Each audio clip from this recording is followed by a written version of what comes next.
Salut tout le monde, c'est Arctan. La WWDC 2024 pour Apple a eu lieu il y a quelques jours. Donc voilà, c'était une très grosse conférence de 1h45 à peu près. Et aujourd'hui, on va parler de quelque chose de très spécial. C'est parti.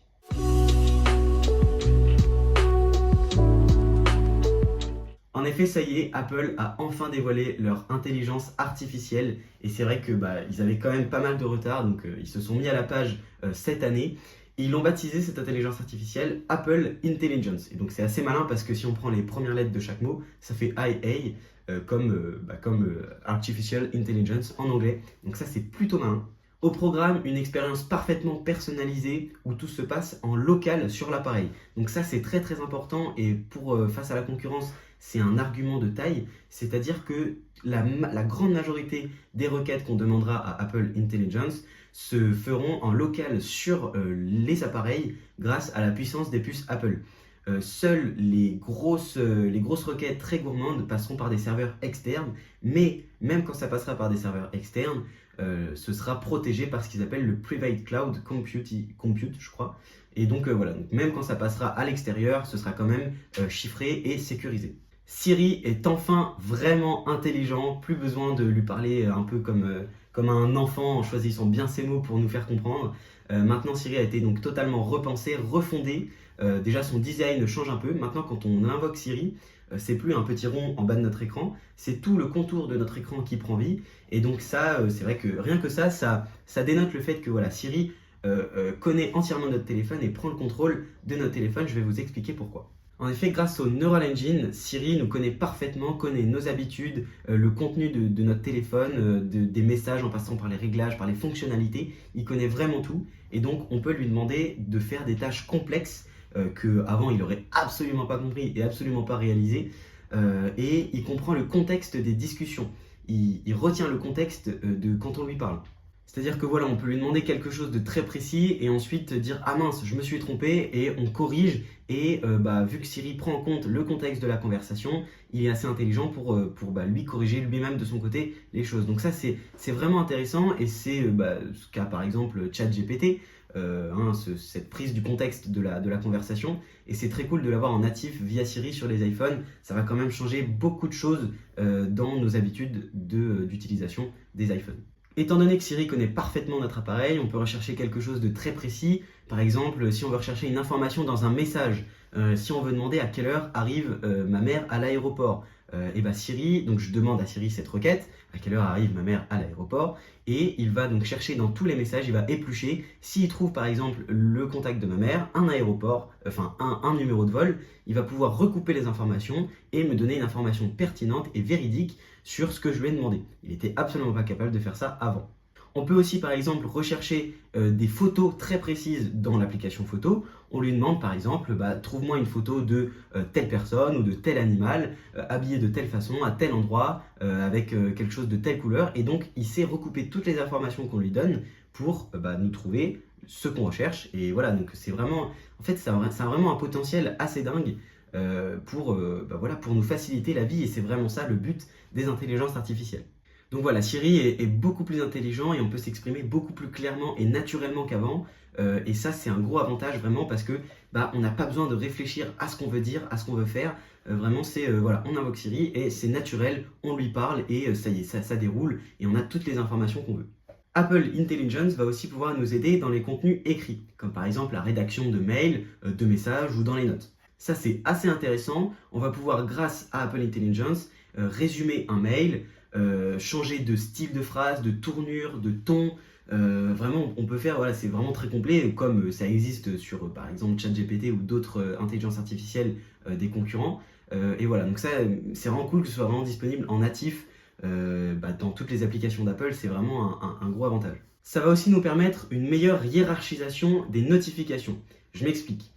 Souvent, quand on est dans nos mails, on voit l'objet du mail, mais le contenu du mail, on ne sait pas trop ce que c'est, parce que des fois, ça peut être annihilé par des informations dans le mail qui c'est pas vraiment ce qu'on veut, c'est pas les informations les plus importantes.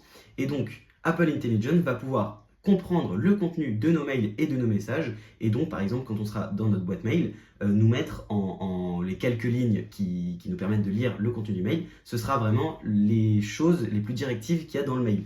Donc c'est vraiment plus clair, plus précis, plus concis, et il y a une meilleure compréhension en fait, tout simplement.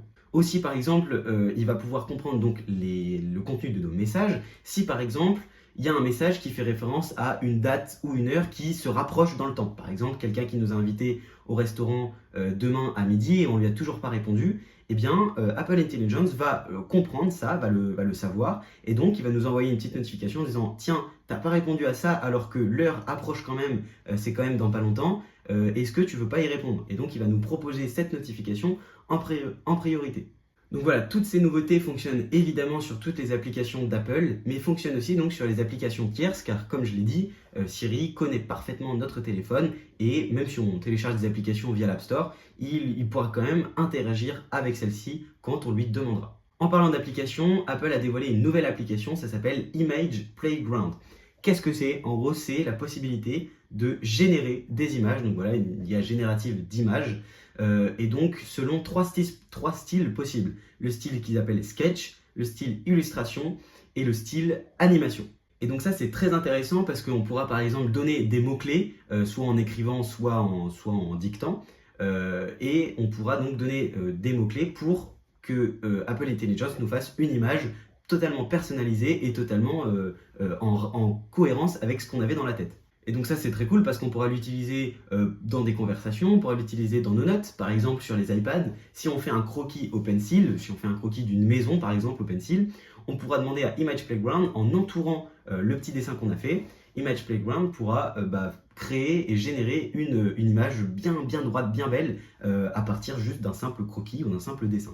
Pour encore plus de personnalisation dans les conversations, on pourra aussi créer nos propres emojis avec la fonctionnalité qui s'appelle Genmoji. Et donc là, ça a l'air très cool aussi, ça sert pas à grand chose, mais c'est quand même très sympa de l'avoir.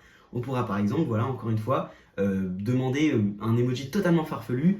Par exemple, ils ont fait la démonstration Apple en faisant intervenir par exemple un dinosaure en tutu qui fait du surf. Et ben on peut complètement créer un emoji d'un dinosaure en tutu qui fait du surf. C'est assez cool, et voilà, ça permet de rajouter des petites personnalisations dans nos échanges, et c'est quand même sympa. On pourra aussi créer, voilà, comme je l'ai dit, donc des images, mais à partir des têtes que Siri connaît. C'est-à-dire que dans notre téléphone, par exemple, quand on prend des photos, on peut reconnaître telle ou telle personne, et ensuite aller dans notre téléphone, et quand on prend une photo de cette personne, le téléphone la reconnaît et dit ah oui, ça c'est une photo de telle personne. Et donc on pourra dire par exemple, pour un joyeux anniversaire, on pourra demander à Image Playground de créer une image de joyeux anniversaire avec un gâteau, des ballons de telle personne, machin. C'est quand même assez sympa et ça offre des nouvelles possibilités et des nouveaux horizons qui sont quand même très sympathiques. D'autant plus que voilà, Apple était quand même pas mal en retard sur tout ce monde-là, et donc c'est quand même sympa qu'ils se mettent à la page comme ça. A noter aussi que ça c'est très malin de la part d'Apple, c'est que les styles pour générer des dessins, donc il n'y en a que 3, je l'ai dit tout à l'heure, donc c'est sketch, animation et illustration, et il n'y a pas de style photoréaliste. Donc ça, c'est quand même pas mal de leur part. Ça fait qu'ils vont pouvoir se dédouaner si les utilisateurs sont un peu farfelus et veulent créer des images qui font polémique ou des images complotistes, etc. Et Apple pourra se dédouane complètement parce qu'il n'y a pas de style photoréaliste. Donc ça ne pourra pas faire l'objet de fake news ou de choses comme ça. Donc ça c'est quand même assez intelligent. Comme j'ai dit donc tout à l'heure, tout se passe en local sur l'appareil grâce à la puissance des appareils Apple, sauf pour les grosses requêtes très gourmandes. Et en parlant de ça, Apple a fait un partenariat avec ChatGPT justement pour justement, si on a une demande particulière ou très précise que Siri ne peut pas réaliser, Apple va nous demander si on veut utiliser ChatGPT pour répondre à notre requête. Et à ce moment-là, si on utilise ChatGPT, alors oui, ce sera plus du tout en local sur l'appareil, ça va passer par les serveurs de ChatGPT. Donc voilà, c'est cool, ils ont quand même ouvert la voie à ChatGPT en natif, c'est-à-dire qu'on n'a pas besoin de télécharger je sais pas quoi et tout, c'est vraiment en natif sur l'appareil, donc c'est cool, mais voilà, si on utilise ChatGPT, ça passe par leur serveur externe. Donc voilà, c'était à peu près tout ce que je pouvais vous dire sur Apple Intelligence. Grosse frustration par contre, parce que c'est cool, j'explique ça, ça a l'air bien beau, ça a l'air super, trop bien, nouvelle utilisation, simplification de la vie et tout. Malheureusement, cette IA sera que disponible à partir sur les iPhones de l'iPhone 15 Pro, donc c'est quand même terrible, c'est la frustration de fou. À partir de l'iPhone 15 Pro, sur les Mac, ce sera à partir des Mac avec la puce M1, et sur les iPads, je sais plus, de toute façon je vous mets la petite image là, si vous voulez voir plus en détail. Mais donc c'est vraiment dommage, c'est dommage parce que toutes ces nouveautés, bah, les gens ont envie de les tester, mais on ne pourra pas. Donc c'est-à-dire même si on a un iPhone 13, un iPhone 14, qui sont quand même très récents, on ne pourra pas. Donc c'est quand même dommage. Et en plus, c'est vrai que ce sera uniquement disponible aux USA, en Amérique du Nord, je pense, pour l'année prochaine, et ça arrivera en France pas avant 2025 au moins. Mais voilà, au moins ils l'ont présenté, on sait que ça existe, on sait qu'ils vont se mettre à la page, donc c'est déjà un gros point positif.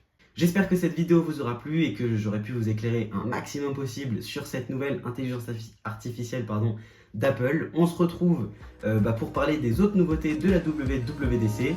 En attendant, prenez soin de vous, comme tout le monde.